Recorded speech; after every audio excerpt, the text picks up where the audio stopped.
Okay, આપણો હવે ચતુર્થ પાદ પ્રથમ અધ્યાય ચતુર્થ પાદ દ્વિતીય અધિકરણ ચમસા અધિકરણ શરૂઆત.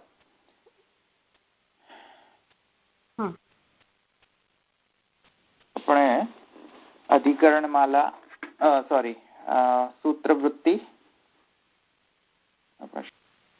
હવે જુઓ, હવે જે આખો સમગ્ર ચતુર્થ અધ્યાય જે છે એનો ચતુર્થ પાદ છે એનો પાદાર્થ જે છે એ તો મેં તમને ગઈ વખતે સમજાવ્યું હતું ને કે પાદનો અર્થ શું છે. શું છે અર્થ પાદનો, સમગ્ર પાદનો અર્થ?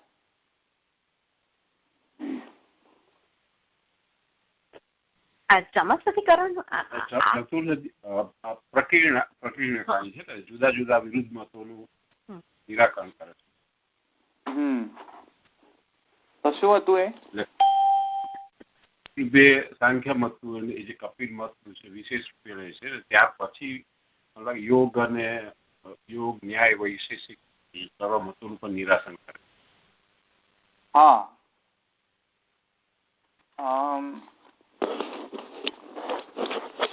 બરાબર. તો હવે એ પાદમાં જે બીજો અધિકરણ છે તે પણ એ જ વિષય છે, કેમ કે પાદનો અર્થ સમગ્ર જે છે તે આ છે અને એમાં અંગતયા હવે આપણો બીજો અધિકરણ શરૂ થાય છે, ચમસા અધિકરણ. અને ચમસા અધિકરણમાં એક વાત સમજી લો, હું તમને આ ચમસા અધિકરણમાં જે ચમસ શબ્દ છે એ પહેલા સમજી લો, પછી આપણે હું તમને બીજી બધી આપણે પછી કરશું. પણ જે ચમસ જે છે શબ્દ ટર્મિનોલોજીકલ શબ્દ છે અને એ ટર્મિનોલોજી આપણા જે કર્મકાંડમાં જે છે એમાં જે સોમયજ્ઞ છે એ સોમયજ્ઞમાં જે સોમને ધારણ કરવાનું હોય છે પાત્ર, એ સોમને સ્ટોર કરવાનું જે પાત્ર જે છે તેને કહેવાય છે ચમસ. અને એ ટિપિકલ એક પાત્ર જેવું નથી હોતું, તે એના થોડા કેરેક્ટરિસ્ટિક્સ હોય છે. એ ચમસ જે પાત્ર છે, પાત્ર વિશેષ જે છે યજ્ઞમાં સોમને સ્ટોર કરવાનું જે પાત્ર જે છે યજ્ઞમાં એને આપણે કહીએ છીએ. અને ચમસ એવું પાત્ર છે કે જે એના થોડા લક્ષણો જે છે એને સમજવા પડે. પણ લક્ષણ એક મિનિટ એ વરાહ અવતારમાં જે વરાહનું મુખ છે ને એને ચમસ કહેવાય. હા, ઠીક છે, એ બધું તો યોગિક સેન્સમાં એને કહેવાય. એમાં એટલે સુબોધનીજીમાં એવું આપેલું છે. ચમસનો અર્થ અહીંયા પાત્ર વિશેષ છે. કર્મકાંડમાં જે એક વાર સમજો, શેપના દૃષ્ટિએ સમજો તો એને પાલાના અર્થમાં સમજો. અને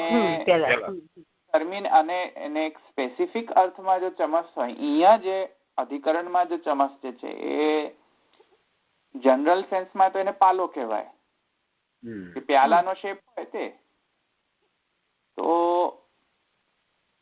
જનરલ સેન્સમાં તો એને આ રીતે સમજી શકાય.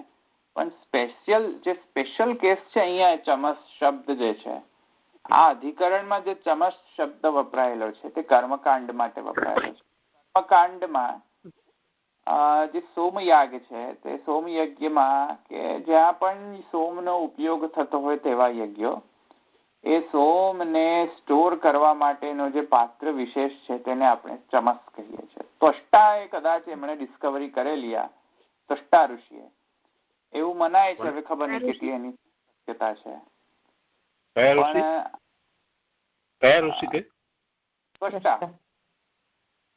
ઋષિ ત્વષ્ટા નથી સાંભળ્યું? સાંભળ્યું છે ને, વૃત્રાસુર વખતેનો. હા, ત્વષ્ટા ઋષિ.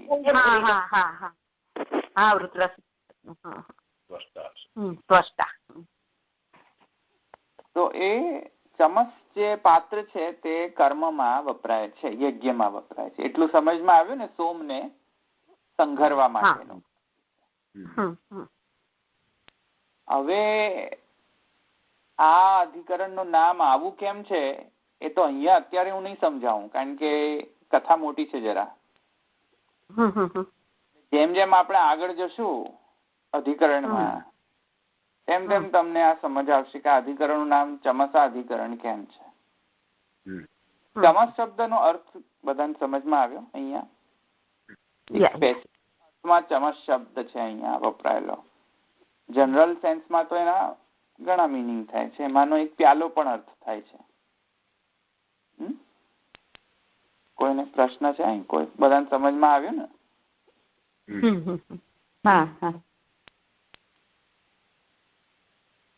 હવે ચમસ આનો સંધિ વિચ્છેદ કરો. જો પ્રથમ સૂત્ર જે છે ચમસ વદ વિશેષાત, ચલો સંધિ વિચ્છેદ કરો પેલા.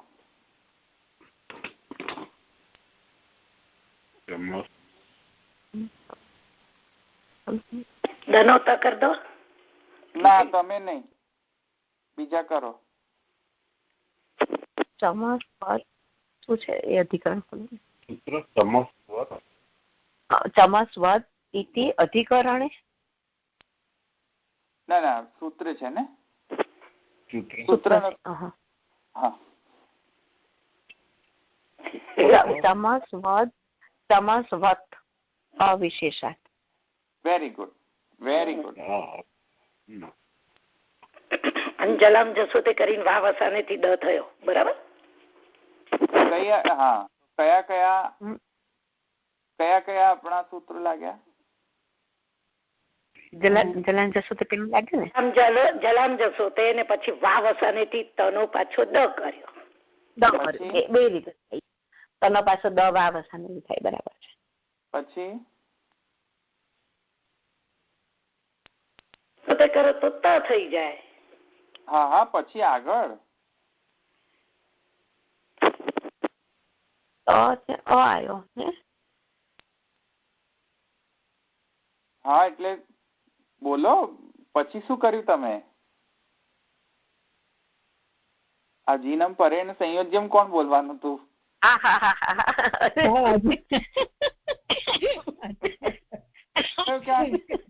અજીનમ પરેણ સંયોજ્યમ એ અંજનાબેન ને બોલવાનું. ચમસવત અજીનમ પરેણ સંયોજ્યમ, એટલે પહેલા જલામ જશો તે અજીનમ પરેણ સંયોજ્યમ અથવા વાવસાને કરો તો પણ ચમસવત થઈ જશે. અને પછી પરેણ સંયોજ્યમ અવિશેષાત. હવે અવિશેષાતમાં પણ પાછું એ લાગી શકે છે, કારણ કે અવસાન છે. જુઓ, વાવસાને લાગી શકે, એટલે પાછું લાગી શકે ને. પણ એનીવેઝ ચલો, તો ચમસવત અવિશેષાત એટલું તો સમજમાં આવ્યું ને? ઓકે. હવે વિશેષ જે છે એ પ્રાતિપદિક છે. વિશેષાત રામાત તૃતીયા એક વચન. ના, તૃતીયા એક નહીં, પંચમી એક વચન. Very good. ચાલો, વિશેષાત બરાબર છે. ઓકે, ચમસવત અવિશેષાત.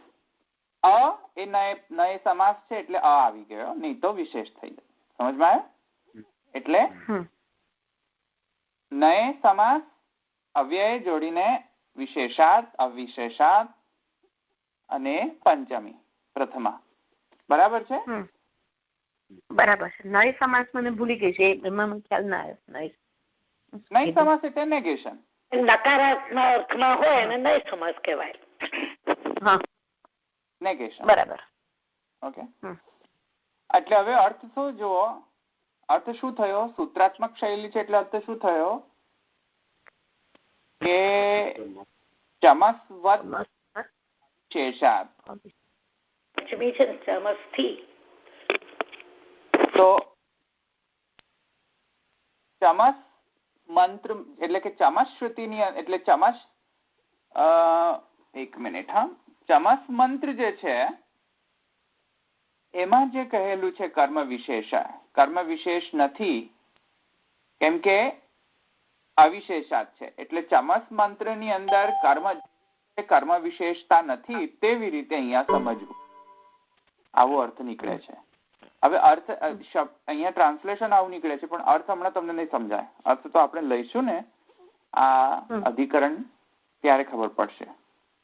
ઓકે, એટલે અવિશેષ છે કાંઈક, ચમસવત એટલે ચમસ મંત્ર જેવી રીતે, ચમસ મંત્ર ની અંદર જેવી રીતે કર્મ વિશેષતા નથી, તેવી જ રીતે આ શ્રુતિમાં પણ ઇન્ટરપ્રિટેશન કરવાનું છે. એટલે મોડલ કયો વાપર્યો છે અહીંયા? જે પણ વિષય આવશે અધિકરણમાં, જે પણ શ્રુતિ વિષય આવશે, એ વિષયનું ઇન્ટરપ્રિટેશન જે છે એમાં ડ્રાઇવિંગ ફેક્ટર અહીંયા શું છે? કર્મકાંડમાં થતો જે ચમસનો ઉપયોગ જે છે ને, જે અને ચમસનું જે વર્ણન જે છે ત્યાં કર્મકાંડમાં, એ પ્રકારનો જે ઇન્ટરપ્રિટેશન જે છે શ્રુતિની અંદર આપેલો છે. ચમસનો રેફરન્સ આપેલો છે બીજી શ્રુતિમાં પણ. એ ચમસ શ્રુતિની અંદર જે કર્મમાં જેવી રીતે વિશેષ કર્મનો વર્ણન નથી ત્યાં, તેવી જ રીતે આ શ્રુતિ જે અહીંયા વિષયમાં જે શ્રુતિ હમણાં આવશે આપણો વિષય એની અંદર, એ વિષયમાં પણ એવી જ રીતેનું ઇન્ટરપ્રિટેશન સમજવું. એટલે ત્યાં વદ પણ છે. ચમસવદ એટલે ચમસની શ્રુતિ જે છે તે, અને ચમસ થી થતા જે કર્મકાંડમાં જે વર્ણનો જે છે તેમાં કોઈ કર્મ વિશેષ નો બોધ નથી થતો, તેવી જ રીતે અહીંયા સમજવું. હવે આ તમને બાઉન્સ થશે હમણાં તો, એટલે અને જાય તો પણ કોઈ વાંધો નથી એમાં. ઓકે, એટલે જવા દો એને, ખાલી જસ્ટ યાદ રાખો તોય બહુ છે. અત્યારે તો સમજાશે. જયારે વિષય પૂરો થશે ને, વિષય અને સંશય અને સિદ્ધાંત, ઉત્તર પક્ષ આવશું ત્યારે તમને ક્લિયર થશે. નહીં તો નહીં ક્લિયર થાય, કારણ કે ચમસ નો તો શ્રુતિ બહુ સિદ્ધાંત પક્ષમાં આવે છે. ઇવન સંશય અને પૂર્વ પક્ષ અને વિષય અને સંશયમાં પણ આવતી નથી આ શ્રુતિ, ચમસની શ્રુતિ. એટલે સિદ્ધાંત શ્રુતિ છે એમ એવું કહો છો ને તમે? હા, ચમસ નું વર્ણન છે ને જે ત્યાં મહાપ્રભુજી ત્યાં કહે છે ભાષ્યમાં છે. જુઓ તમે, એ શ્રુતિને તમને અંડરલાઈન કરી હોય તો તમે અંડરલાઈન કરી દો. ભાષ્યની અંદર એ શ્રુતિ છે, અર્વાગ્લી બલશ્ચમસ છે ને, અર્વાગ્બિલશ્ચમસ છે ને, જે અર્વાગ્બિલશ્ચમસ ઊર્ધ્વ રુદ્રસ્તસ્મિન યશો નિહિતમ વિશ્વરૂપમ તસ્યાસતે ઋષય સપ્ત તીરે વાગ અષ્ટમી બ્રહ્મણા સંવિદા. એ છે ને જે મળ્યો કે નહીં? નીચે ભાષ્યમાં જુઓ. હા, અર્વાગ્બિલશ્ચમસ એ તો ઉત્તર પક્ષમાં આપી છે તેને. હા, એ ચમશ્રુતિ છે એને. કયું પેજ છે? મારી તો પાસે પુસ્તકમાં છે. એટલે તમારી પાસે પુસ્તક હોય તો નંબર આપું તમને. એ નંબર ના, પુસ્તક નથી. કોમ્પ્યુટરમાં બૃહદારણ્યની 2:2-3 એવું લખેલું છે અહીંયા. હા, બસ એ જ એનું ચમસ. અર્વાગ્બિલશ્ચમસ ઊર્ધ્વમ વૃદ્ધસ્મિન યશો નિહિતમ વિશ્વરૂપમ તસ્યાસતે ઋષય સપ્ત તીરે વાગ અષ્ટમી બ્રહ્મણા સંવિધાન હશે ને, તે એ શ્રુતિ જે છે એને અહીંયા રિફર કરવા. તે એ શ્રુતિની અંદર કેમ કે ચમસ નો વર્ણન છે, તેથી એને આપણે અહીંયા ચમસ શ્રુતિ કહીએ છીએ. હવે અહીંયા જો માધવાચાર્યની પણ એક જે માધવ સંપ્રદાયનો જે દ્વૈત જે થિયરી જે છે એ પણ અહીંયા દ્વૌગ્યાગ્યો દ્વાવ જીવા નિશવ જે છે તે પણ અહીંયા આવે છે પાછી. જ્ઞાગ્યો દ્વાવજા જ્ઞાગ્યો દ્વાવજા વિશાની અનીશ અને ઈશાનો બંને છે.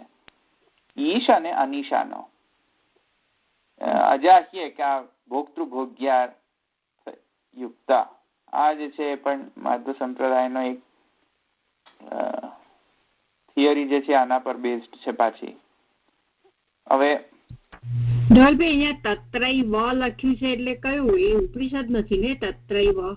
હા ત્યાં જ તત્રૈવ એટલે ત્યાં જ. ઓકે. એટલે પહેલા જે કહેલો છે રેફરન્સ જો બૃહદારણ્યક હોય તો તત્રૈવ કે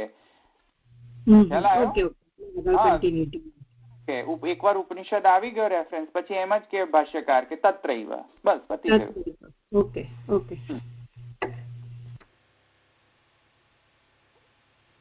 ઓકે તો ચમસ નો અર્થ સમજાયો. ચમસ વદ અવિશેષાત શ્રુતિ સૂત્રના આપણે સંધિ વિચ્છેદ કરી, સૂત્રને સમજ્યા, એનો પ્રાતિપાદિક પણ સમજ્યા, એના જે શબ્દો જે છે એ પણ સમજી ગયા. હવે એનો અર્થ નથી સમજ્યા, અર્થ પછી સમજમાં આવશે. ઓકે. હવે આપણે આપણું બેક ટુ અવર વૃત્તિ આપણે ઓપન કરો. ચાલો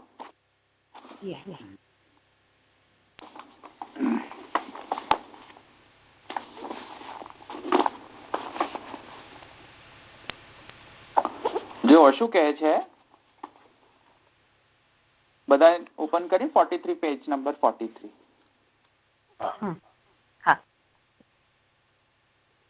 શું કહે છે વૃત્તિકાર? જો શ્રુત્યંતરે પુનર આશંક્ય પરિહરતી. શ્રુત્યંતરે પુનર આશંક્ય પરિહરતી. શ્રુત્યંતર એટલે પહેલાની જે આપણી શ્રુતિ હતી, કઈ હતી પહેલાની શ્રુતિ? ઇન્દ્રિયેભ્ય અર્થા એ શ્રુતિ હતી ને આપણી. ઇન્દ્રિયેભ્ય પરાહ્ય અર્થા નથી આપણી શ્રુતિ? યાદ હતી ને આપણા આનુમાનિક અધિકરણ? હા બસ એ જે શ્રુતિ જે છે એના પછીની પણ એક સંદિગ્ધ શ્રુતિ છે, એને આપણે શ્રુત્યંતર કહીશું. સમજમાં આવ્યું? એટલે ઇન્દ્રિયેભ્ય પરાહ્ય અર્થા એક શ્રુતિમાં આપણો સંદેહ હતો કદાચિત ત્યાં સાંખ્ય મત છે, ત્યાં સાંખ્ય મત નો પ્રતિપાદન થયો છે એ શ્રુતિની અંદર, એ આપણો સંદેહ હતો ને.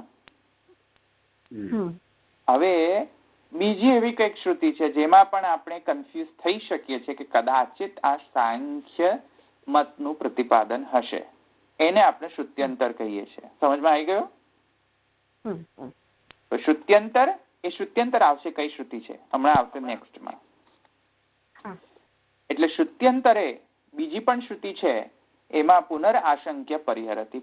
પુનઃ આશંક્યા આવી એક એવી ફરીથી પાછી એવી જ આશંકા થઈ શકે છે કે જેવી રીતે પહેલાની શ્રુતિની અંદર સાંખ્યમત સાથે કોઈ કન્ફ્યુઝ કરી દે કદાચિત, એવી જ રીતે બીજી પણ એક શ્રુતિ છે જેને આપણે સાંખ્યમત થી કન્ફ્યુઝ કરી શકીએ છીએ, એવો કોઈક સંદેહ આવી શકે છે. સમજમાં આવ્યું ને? તો એનો પરિહાર અહીંયા કરવા માટે આ અધિકરણ યોજાયો છે.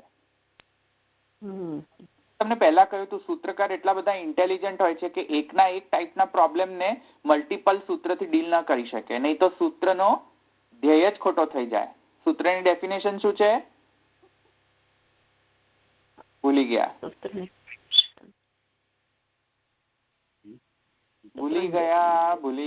સૂત્રની ડેફિનેશન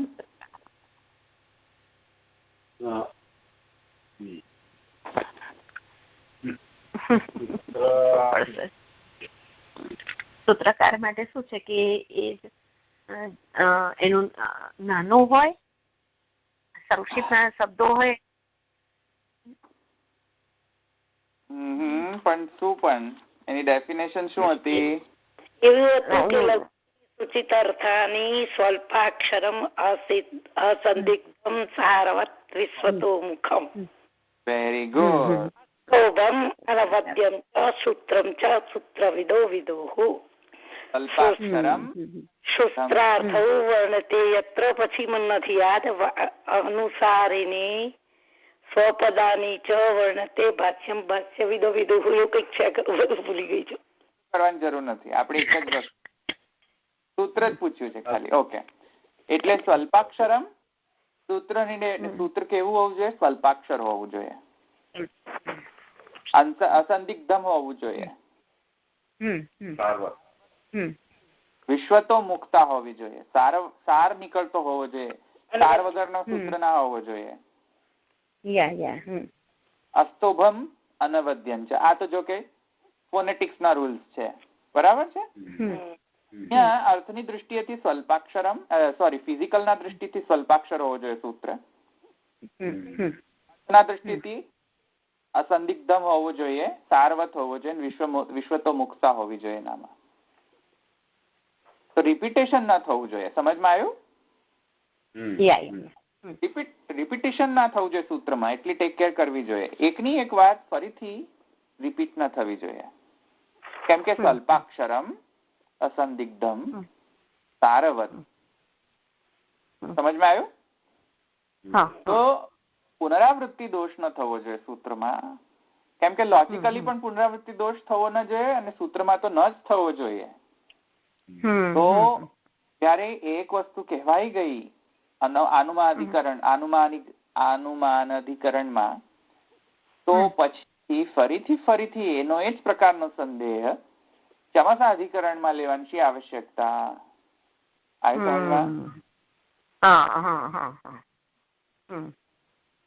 તો હવે એને સમજો કે જે સંદેહ આનુમાનિક અધિકરણની અંદર ઉત્પન્ન થયો હતો એવા પ્રકારનો સંદેહ આમાં નથી, થોડોક જુદો પ્રકારનો સંદેહ છે. એટલા માટે અહીંયા નવો અધિકરણ યોજવામાં આવ્યો છે. એને એપ્રિશિએટ રિયલાઇઝ કરવા માટે ને એપ્રિશિએટ કરવા માટે હવે અત્યારે આપણે આગળ જઈએ કે કેવી રીતે છે આ. સમજમાં? અત્યારે તો રિયલાઇઝ કરી શકો તમે એને એપ્રિશિએટ પણ નહીં કરી શકો અત્યારે થોડોક ડાઉટ રહેશે કે કઈ રીતે એવું છે, પણ આગળ જઈએ એટલે તમને તમારા થોડા ડાઉટ ક્લિયર થશે. ચલો. કૃત્યંતરે પુનરાશંક્ય પરિહરતિ નન પૂર્વવાક્ય પ્રકરણાત પદાનામ અન્યો અર્થ ઉક્તઃ. પૂર્વ વાક્યમાં પ્રકરણથી જે પદનો અન્ય અર્થ કરીને કહેવામાં આવ્યું, એટલે શું અર્થ થયો કે જો કોઈ પણ સંદિગ્ધ પદાર્થ હોય, એટલે કે કોઈક શબ્દ કે શબ્દ સમૂહ શ્રુતિની અંદર એવા શબ્દો અથવા તો શબ્દ સમૂહ એવા આવ્યા કે જે સંદિગ્ધ હોય, તમને ડિસિઝન ન થતું હોય કે આનો અર્થ આ લેવો કે આ લેવો કે શું લેવો, ત્યારે એ સંદિગ્ધતા આવે ત્યારે પ્રકરણ થી અર્થ કરવો, પ્રકરણ સાપેક્ષ અર્થ કરવો કે નિરપેક્ષ અર્થ કરવો, એ આપણી ડાયલેમા હતી. સમજમાં આવ્યું ને? આપણે ચાલુ કરતા પહેલા ચતુર્થ પાદ ડાયલેમા હતી ને. શું હતી? અચાનક એમ કે દ્વાસુપર્ણા સયુજા સખાયો, તો બે પક્ષો માનવા કે પ્રકરણના સાપેક્ષ અર્થ કરવો? સાપેક્ષ અર્થ કરવો ને. પછી અચાનક એમ તો ન કીધે શ્રુતિ કે બે પક્ષીઓ. ભાઈ બે પક્ષીઓ ક્યાંથી આવી ગયા વચ્ચે?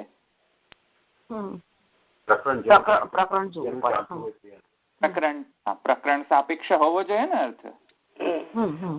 હા, તો એ તો આપણે જોયું. પણ પ્રકરણ સાપેક્ષ અર્થ જે છે એ પ્રકરણ સાપેક્ષ અર્થ જે છે એ તો છે, પણ જો પ્રકરણ સાપેક્ષ અર્થ તમને ખબર જ ન પડતી કે પ્રકરણ સાપેક્ષ છે કે પ્રકરણ નિરપેક્ષ છે, એને ચેક કઈ રીતે કરવું? ચેક એ રીતે કરવું, એનો ડિસિઝન ફેક્ટર આપ્યો મહાપ્રભુજી કે પૂર્વ અને અપર થી ચેક કરો. ચેક કરો એને. પ્રકરણ સાથે મેચિંગ થાય છે. મેચિંગ થતું હોય તો પદનો અર્થ જે છે પૂર્વ પરથી પૂર્વ પરના કન્સિસ્ટન્સીમાં એનો અર્થ કરો. આવ્યું સમજમાં? અચ્છા, એટલે આ અહીંયા એવું કહે છે ટીકા. નનુ પૂર્વ વાક્ય પ્રકરણાત પદાનામ અન્યો અર્થ ઉક્ત. પદનો જે અભિધાવૃત્તિથી અર્થ હતો એને આપણે સાઈડમાં રાખીને આપણે લિંગનો અર્થ લીધો કે નહીં? ઇન્દ્રિય પરાહ્ય અર્થ, એમાં આપણે રૂપક થી અર્થ લીધા કે નહીં? લીધા. આપણે અભિધાવૃત્તિથી થોડી લીધા અર્થો. એને આપણે સાઈડમાં રાખ્યો. અને કઈ રીતે લીધો? પ્રકરણાર્થથી. પ્રકરણના કારણે આપણે અર્થ ચેન્જ કર્યો. સમજમાં આવ્યું આટલું? આ બધું આપણે પૂર્વ પ્રકરણમાં જોઈ લીધું. અચ્છા, એને યાદ રાખો હવે, કારણ કે પૂર્વ પ્રકરણ ની સાથે આનું સંગતિ છે. એટલે બરાબર. વાક્ય પ્રકરણાત પદાનામ અન્યો અર્થ ઉક્ત. અન્યો અર્થ એટલે કે અભિધાવૃત્તિથી અન્ય અર્થ લીધો. સમજમાં આવ્યું? યદ વાક્યમ પ્રકરણ અપેક્ષા રહિત યદ વાક્યમ પ્રકરણ અપેક્ષા રહિતમ તદેવ સાંખ્ય મત મૂલમ ભવિષ્યતિ. હવે કહે છે કે જે વાક્ય પ્રકરણના અપેક્ષાથી રહિત હોય ત્યાં સાંખ્યનું મૂળ થઈ શકે છે. આવી શકે. જ્યાં જ્યાં પ્રકરણ નિરપેક્ષ અર્થ જો થવા આવે એને આપણે કહીશું કે એની પ્રાપ્તિ થવા આવે. હવે હું પાણીના સમજમાં આવે ને? હવે હું ટર્મિનોલોજીકલ સેન્સમાં વાપરું છું, પાણીની ના.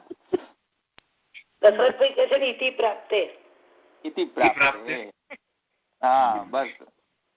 જ્યાં જ્યાં સાંખ્યની ઇતિ પ્રાપ્તિ થવા આવે, જ્યાં જ્યાં પ્રકરણ નિરપેક્ષ અર્થ પ્રાપ્ત થવા આવે કે નહીં, આ પ્રકરણ થી મેચ જ નથી થતું, પ્રકરણ નિરપેક્ષ છે, પ્રકરણ નિરપેક્ષ છે, તેથી આ સાંખ્ય મત છે કે કદાચિત બીજો કોઈક મત છે.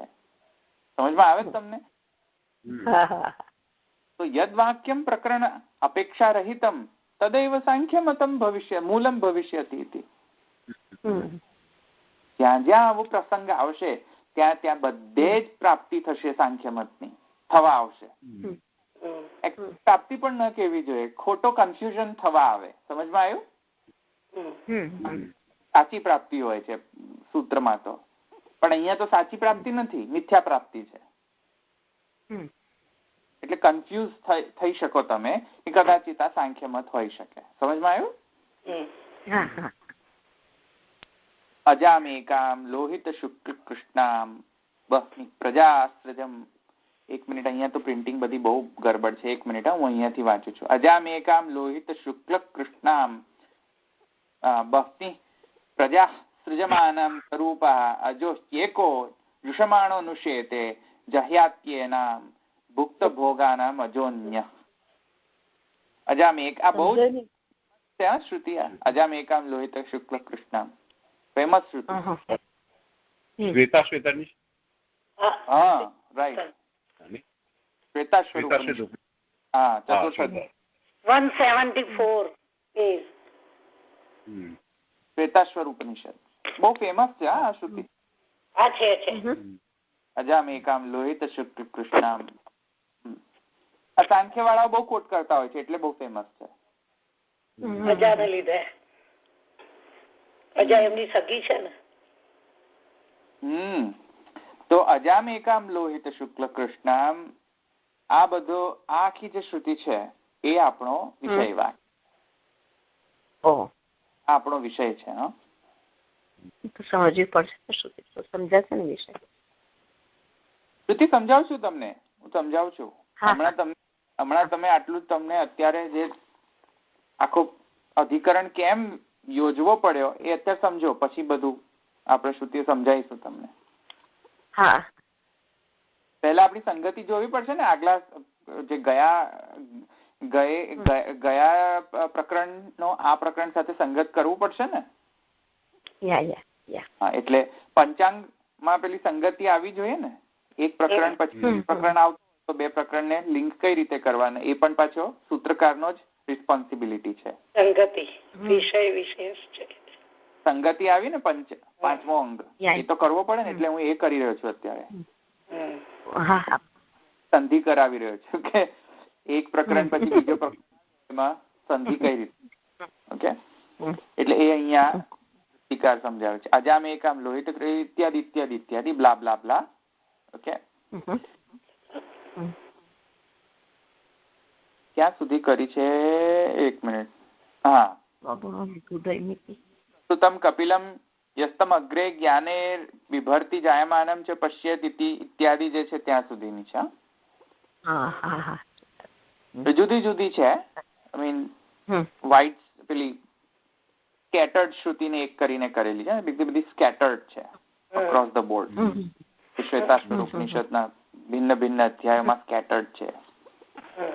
તો એને કરીને અહીંયા કહે છે શ્વેતાશ્વર ઉપનિષદ અન્યત્ર ચ કપિલ પ્રશંસકાની તન્મતીય પદાર્થ નિરૂપકાણી ચ વાક્યાની વર્તન્તે કાપિલ મતસ્યાપી વેદમૂલકત્વમ ઇતિ આશંક્ય પરિહરતિ. હવે જુઓ, જેવી રીતે પહેલા ઇન્દ્રિયેભ્ય પરાશ્ય અર્થા ઇત્યાદિમાં પણ આપણે પ્રકૃતિ અને પુરુષના લિંગના દૃષ્ટિથી વિચારતા એવા અર્થો લાગતા હતા. કદાચિત આ પ્રકૃતિ હશે ને આ પુરુષનું વર્ણન હશે. એવી રીતે અહીંયા પણ એવા કન્ફ્યુઝિંગ શબ્દો વાપરવામાં આવ્યા છે આ શ્રુતિમાં.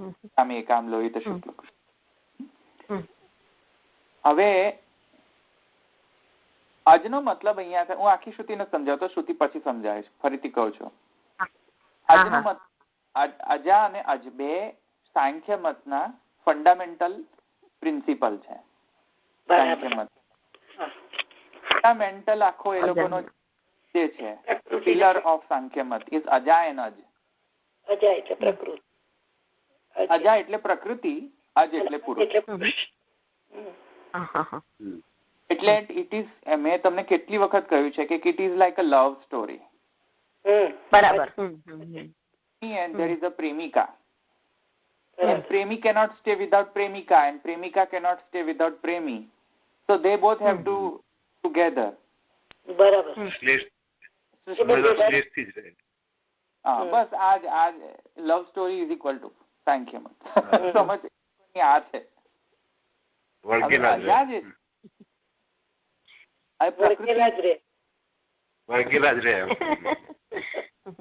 જ રહે. હા, હંમેશા વળગેલા જ રહે. રાઈટ. તો અજામ એકામ એમાં જે અજા જે છે એ અજા અહીંયા જે ટર્મિનોલોજીકલ સેન્સમાં જે અજા શબ્દ વાપરેલો છે એ સાંખ્ય મતથી કન્ફ્યુઝ થઈ આપણે થઈ શકીએ છીએ ને કદાચિત આ સાંખ્યનો અજા હશે, સાંખ્યની અજા છે. સોરી, અજા એટલે બકરીએ થાય. અજાનો અર્થ બકરીએ થાય. હા, હમણાં એક મિનિટ મને કમ્પ્લીટ કરી લે.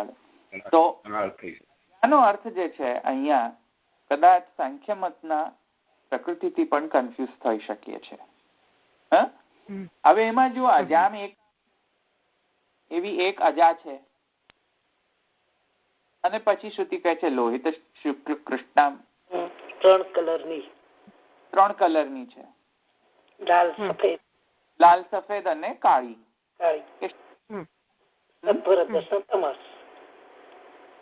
અને એ કહે છે કે વસ્તી પ્રજા સૃજમાના સ્વરૂપા. પછી કહે છે પ્રજાને સૃજમાન કરે છે, પ્રજાને ઉત્પન્ન કરે છે. હવે જયારે આવું વર્ણન આવે ને અજા ત્રણ એના ગુણો છે અને કૃષ્ણ છે, પછી કહે છે પ્રજાને પણ ઉત્પન્ન કરે છે. આવા જયારે શબ્દો અને અર્થો ને એવી રીતે આવતા હોય ડેફિનેટલી કોઈ પણ એને બિલીવ કરી લે કે આ સાંખ્યની પ્રકૃતિ છે. ન થઈ જાય? થઈ જાય ને.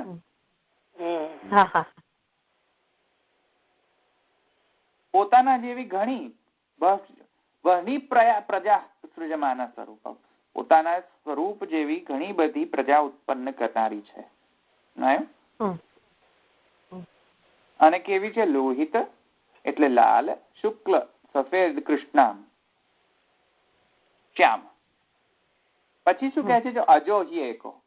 હવે આ પુલ્લિંગમાં વાપર્યો. જો અજહ શબ્દ જે છે એ પુલ્લિંગ છે અને અજા જે છે સ્ત્રીલિંગ છે. જો યાદ આવે છે જ્ઞાપ પ્રાતિપદિકાત, પાણીની સૂત્ર જ્ઞાપ પ્રાતિપદિકાત, સ્ત્રીલિંગ અને પુલ્લિંગ. સ્ત્રીલિંગ અને સ્ત્રી આબંત છે અને આ પુલ્લિંગ જે છે એ આબંત જુઓ છે ને. આ જે છે એ આબંત છે અને અજ જે છે એ પુલ્લિંગ. હિ એકો એક અજ. એ શું કરે છે? એ પુલ્લિંગ વાળો જે શબ્દ વાપર્યો છે એકો, એ જે અજ જે છે એ શું કરે છે? જુષમાણો અનુશેતે. જુષમાણો એટલે શું થશે? હા, એટલે સેવન કરવાનું. તો સેવન કરે છે એનો, કોનો? પેલી અજાનો, પ્રકૃતિનો. હા, અને એની અનુશેતે શયન કરે છે. તમે શયન નો અર્થ કહે છે સ્થિતિ, તો સ્થિતિ લો તો સ્થિતિ કરો, અને અનુશેતે સુવાનું અર્થમાં કરો તો સુવાના અર્થમાં કરો. જે કરવો હોય તે કરો. અત્યારે તો અહીંયા તો સ્થિતિ અર્થ યોગ્ય છે. તો અનુશેતે. અને પછી બીજો શું કહે છે? તો કહે છે જહાત્યે નામ ભુક્ત ભોગાન અજો અન્ય. પાછો કહે છે બીજો અજ જે છે, પાછો અહીંયા પાછી એક અજ ને પાછો અન્ય અજ છે. બીજો અજ જે છે એ બીજો અજ જે છે તે આ પ્રકૃતિનો જે ભોગ ભોગાઈ ગયેલો છે ઓલરેડી, ભુક્ત ભોગાન, ઓલરેડી ભોગાઈ ગયેલું છે, જે અજા ભોગ ઓલરેડી થઈ ગયેલો છે, એ બીજો અજ એને છોડી દે છે અને આ અજ આવીને એને અનુશયન કરે છે. આવો અર્થ છે શ્રુતિનો. એટલે ફિઝિકલના દૃષ્ટિથી, ફિઝિકલ અર્થના દૃષ્ટિથી. અહીંયા આધ્યાત્મિક, આધિદૈવિક કે આધિભૌતિક અર્થ તો આ છે જ નહીં. આ તો જસ્ટ શાબ્દિક અર્થ અહીંયા કહી રહ્યો છું. હા, ગ્રામેટિકલ એઝ વેલ એઝ જે શબ્દોનો અહીંયા અર્થ જે આવી રહ્યો છે એ હજુ અર્થ મેં તમને કહ્યો જ નથી. તો આ સમજમાં આવ્યું આટલું ટ્રાન્સલેશન? અજામ એકામ લોહિત શુક્લ કૃષ્ણામ પ્રજામ સુજમાનમ સ્વરૂપા. બરાબર? અજો હેકો જુષમાણો સેતે જહાત્યે નામ ભુક્ત ભોગામ. તે અજો છે. એક અજ શું કરે છે? જુષમાણો અનુશેતે. બીજો અજ જે છે શું છે? જે એને ઓલરેડી ભોગીને એને છોડી દે છે. સમજમાં આવ્યું? અને એ જે અજા કોને ભોગે છે? અજાને. ઓકે, તો અજામે કામ અજો હેકો જુષમાણો અનુશેતે. આ શ્વેતાશ્વર ઉપનિષદની આ શ્રુતિ છે. હવે એમાં જો સાંખ્યમત એકદમ અહીંયા આવે છે લાઈટમાં, કદાચ કન્ફ્યુઝ થઈ જ જવાય કે સાંખ્યમતનું જ છે આ, તો એકદમ પરફેક્ટ સેન્સ થાય છે આ સાંખ્યમત છે. ઉપરથી જો વધારે શું કે છે શ્વેતાશ્વર ઉપનિષદમાં આગળ જતા એમ કે છે શ્વેતાશ્વર ઉપનિષદ. જો એક સેકન્ડ. જ્ઞાગ્યૌ દ્વાવજાવીશાન ઈશો. બે છે, એક ઈશ છે એક અનીશ છે એમ કહે છે. એક જ્ઞ છે અને એક અજ્ઞ છે. જ્ઞાગ્યૌ એટલે શું? જ્ઞ અને અજ્ઞ એટલે જ્ઞાનવાન અને અજ્ઞાનવાન. સમજવાયું? દ્વિવચન છે ને જ્ઞાગ્યૌ.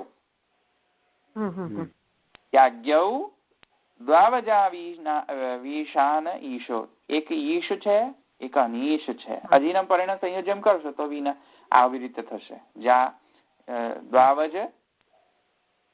દ્વાવજાવીશાન ઈશો. ફરીથી પાછું દ્વિવચન છે. એટલે એક અજ્ઞ છે, જ્ઞ છે. જ્ઞ એટલે કે નોલેજેબલ, અને એક અજ્ઞ છે. નય સમાસને એડ કરો તો અજ્ઞ છે અને જ્ઞ છે. એક અજ છે, સોરી, એક ઈશ છે એક અનિશ. પછી શું કે છે? અજાહી એકા ભોક્તૃ ભોગ્યાર્થ યુક્તા. તો પ્રકૃતિનો એ છે કે જે પ્રકૃતિ કોઈનો ભોગ નથી કરી શકતી. પ્રકૃતિ તો ભોગ્ય છે. સમજમાં આવ્યું ને? પ્રકૃતિ કોઈ દિવસ ભોગ કરે કોઈ પ્રકૃતિમાં ક્ષમતા જ નથી. પ્રધાનમાં કોઈ ક્ષમતા છે? અજામાં કોઈ. અજા તો ભોગ્ય છે. પછી શું કહે છે? જો ઋષિમ પ્રસૂતમ કપિલમ યસ્તમ અગ્રે જ્ઞાને બિભર્તિ જાયમાનમ ચ પશ્યેદ ઇત્યાદિ. પછી પાછું શ્વેતાશ્વર ઉપનિષદ છેલ્લે પાછું એમ કે છે ઋષિમ પ્રસૂતમ કપિલમ. ઋષિ પ્રસૂત કપિલ જે છે, કપિલ ઋષિ જે છે,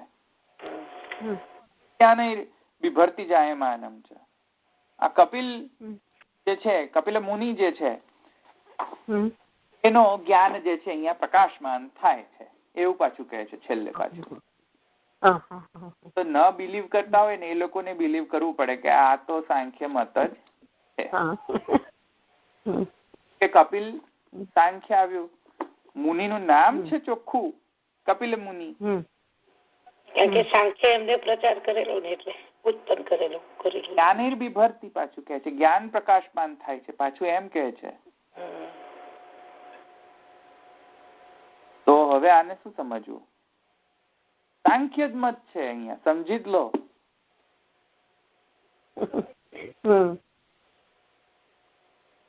તો જ્ઞા અને આજ્ઞ, ઈશ અનીશ એમ બે અજો છે. દ્વાવિજ જ્ઞાજ્ઞ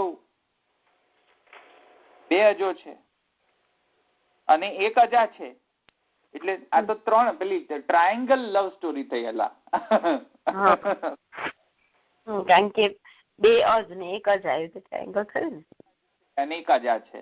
ટ્રાયેંગલ તો લવ ટ્રાયેંગલ થઈ ગયું. તો આ તો ડેફિનેટલી સાંખ્ય છે. સમજમાં આવ્યું આટલું?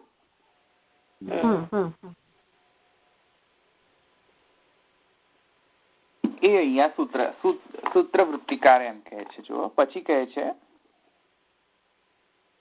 હા આશંકા પરિહરતી. હા તો કદાચ કોઈને કન્ફ્યુઝન થઈ જાય કે આ તો સાંખ્યમત છે. તો હવે એનો પરિહાર કરવા માટે સૂત્ર મૂકે છે ચમસવદ વિશેષાત. ચમસવદ વિશેષાત શું કહે છે જુઓ.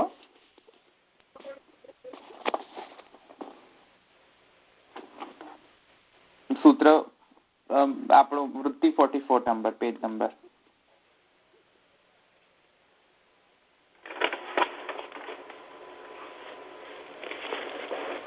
શું કહે છે? યથા અર્વાગ બિલશ્ચમસ ઊર્ધ્વવૃદ્રસ્તસ્મિન યશો નિહિતમ વિશ્વરૂપમ તસ્યાસતે ઋષયઃ સપ્તતીરે વાગષ્ટમી બ્રહ્મણા સંવિધાન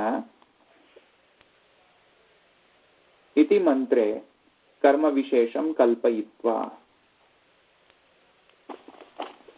તત્ર અર્વાગ્બિલશ્ચમસં કલ્પયિત્વા તસ્મિન યશ શું છે આ? મને તો વંચાતું નથી. યશોરૂપમ સોમમ. અચ્છા ઓકે. તસ્મિન યશોરૂપમ સોમમ સપ્ત હોતારો મંત્રેણ ભક્ષયેયુરિતિ વિશેષઃ પૈતુમ ન શક્યતે. હવે આને હું સમજાવવા જઈશ તો મારે આખું ભાષ્ય જ લેવું પડશે. ચાલો ટ્રાય કરું, નહીં તો તમને સમજમાં ના આવે તો મને કહેજો. કારણ કે વૃત્તિ છે એ બહુ શોર્ટમાં આપેલું છે એઝ યુઝ્યુઅલ, પણ ટ્રાય કરું છું તમને સમજમાં આવે તો. નહીં તો ભાષ્યમાં આપણે લઈશું ત્યારે તો સમજમાં આવી જ જશે તમને. ઓકે. તો શું કહે છે? યથા અર્વાગ બિલશ્ચમસ. પેલું જે વિષયવાળી શ્રુતિ સમજમાં આવી ગઈ ને? મેં ટ્રાન્સલેશન કરીને બતાવી દીધું તમને, રાઈટ? વિષયવાળી શ્રુતિ હા બતાવી દીધી. તો એટલે હવે એને તો સમજાવવાની મને જરૂર નથી, રાઈટ? હવે અર્વાગ ચમસ ઉર્ધ્વમ બુદ્ધસ્તસ્મિન જે છે એ તમને સમજાવી દઉં, પછી તમને સમજમાં આવશે જરા. ઓકે. તો કઈ શ્રુતિ હતી એ? 2-2-3 હતી? શું હતું? હા 2-2-3 હતું ને.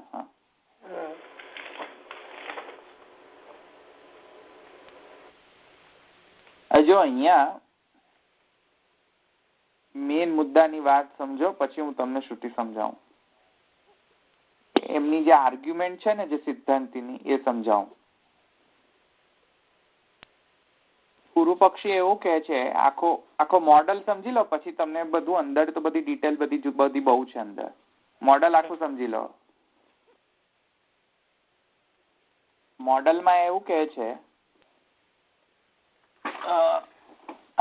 પૂર્વ પક્ષીનો સ્ટેન્ડ એવો છે કે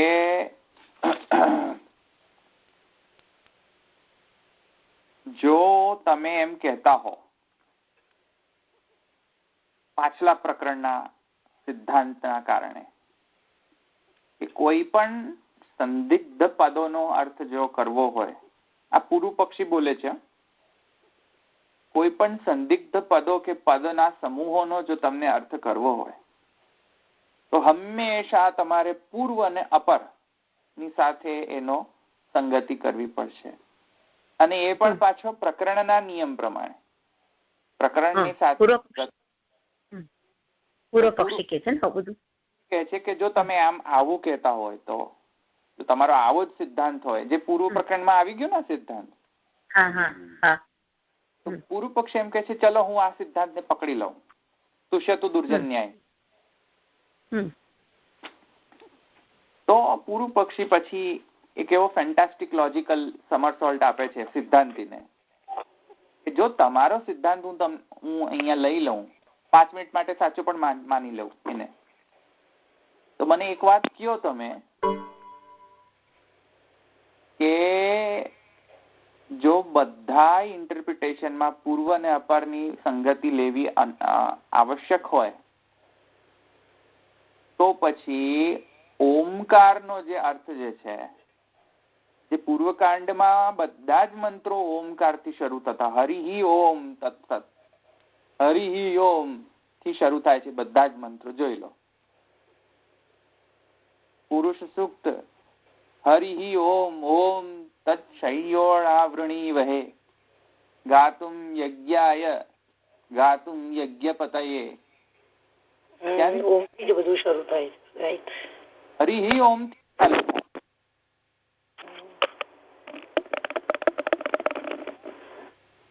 જ્યાં જ્યાં પૂર્વકાંડની જેટલા પણ મંત્રો જે છે, ઋક મંત્રો જે છે, એ બધા મંત્રોમાં શરૂઆત તો ઓમ થી જ થતી હોય છે. તો ઓમ નો મતલબ શું? પૂર્વમાં તો કઈ છે જ નહીં. ઓમ નો અર્થ કરવો હોય તો મારે શું કરવાનો?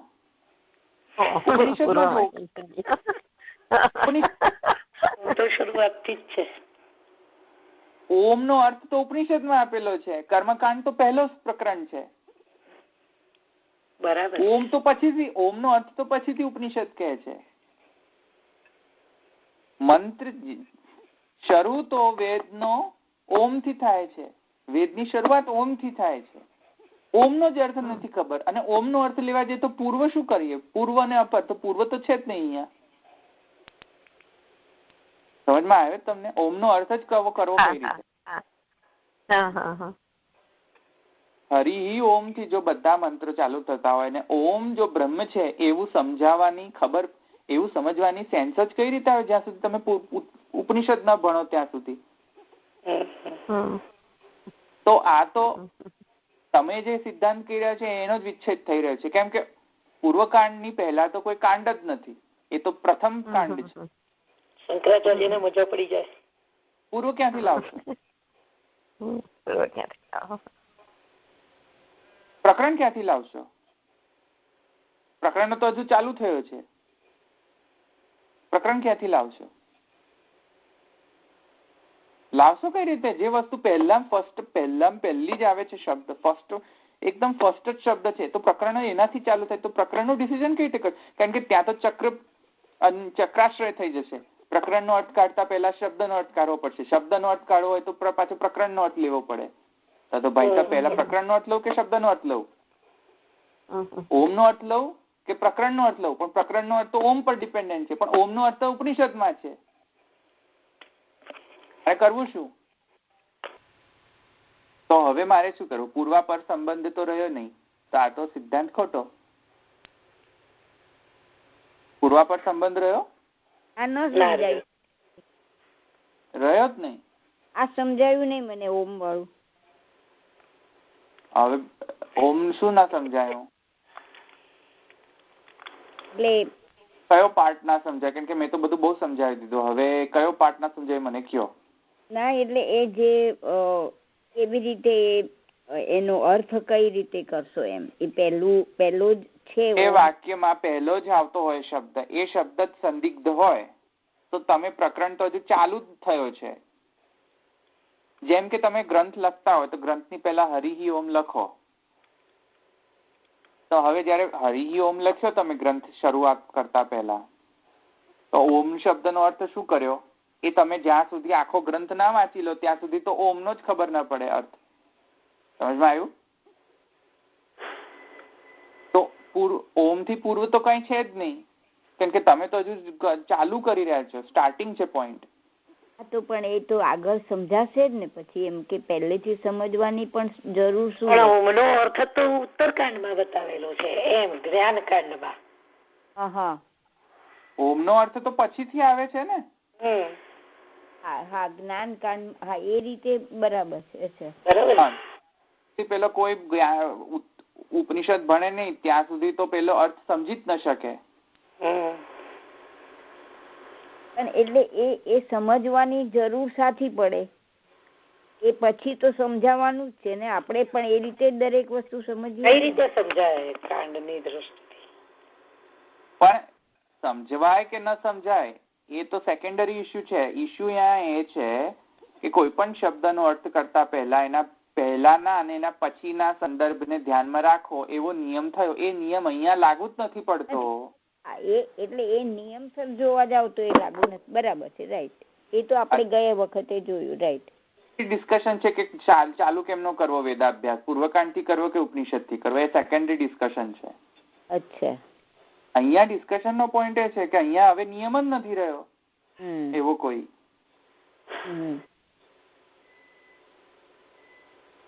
તો આવો નિયમ તમે અહીંયા કેમ લગાવ્યો? સમજમાં આવ્યું?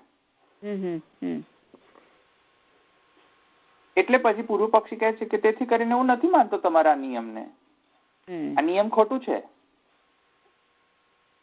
બરાબર. હવે જો આ નિયમ ખોટો હોય એનો મતલબ છે કે શ્રુતિ ગમે તે વસ્તુને અચાનક વર્ણન કરી શકે છે. સમજમાં આવ્યું? જો આ નિયમ ખોટો હોય કે શ્રુતિ પ્રકરણનો અર્થ મેન્ટેન નથી કરતી, શ્રુતિ પૂર્વ અને અપરનો પણ સંબંધને મેન્ટેન નથી કરતી અમુક વખતે, જો આવું હોય તો શ્રુતિ ગમે તે વિષયને ગમે તે રીતે ગમે ત્યાં ચાલુ કરી શકે છે વર્ણન. જો એવું હોય તો પછી પેલો પૂર્વ પક્ષી કહે છે કે તેથી કરીને અહીંયા કેમ કે આ બધા જ શબ્દો સાંખ્યથી મેચ થાય છે, તેથી અમારો સાંખ્ય પાછો અહીંયા સાંખ્યની પ્રાપ્તિ થઈ ગઈ અહીંયા પાછી.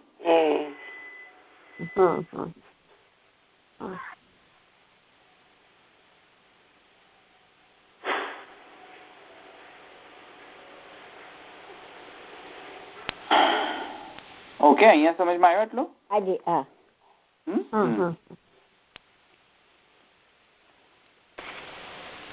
કોઈને નથી પ્રશ્ન તો આપણે રાખીએ. પ્રણયના ચરણ કેરો ભરોસો, પ્રણયના ચરણ કેરો વલ્લભ નખ ચંદ્ર છટાબિન સબ જગમાં જય દેવ ભરોસો, પ્રણયના ચરણ કેરો साधन योर नहीं कली में जासो हो निवेरो, सुर का कहे विविधांधरो बिना मोल को चेरो भरोસો, शरण केरो. श्री वल्लभाधीश की जय, श्री गोपीनाथ प्रभु चरण की जय, श्री गोसाई जी परम दयाल की जय, श्याम सुंदर श्यामने महारानी की जय, श्री द्वारिकाधीश. सर्व वैष्णव जय श्री कृष्ण.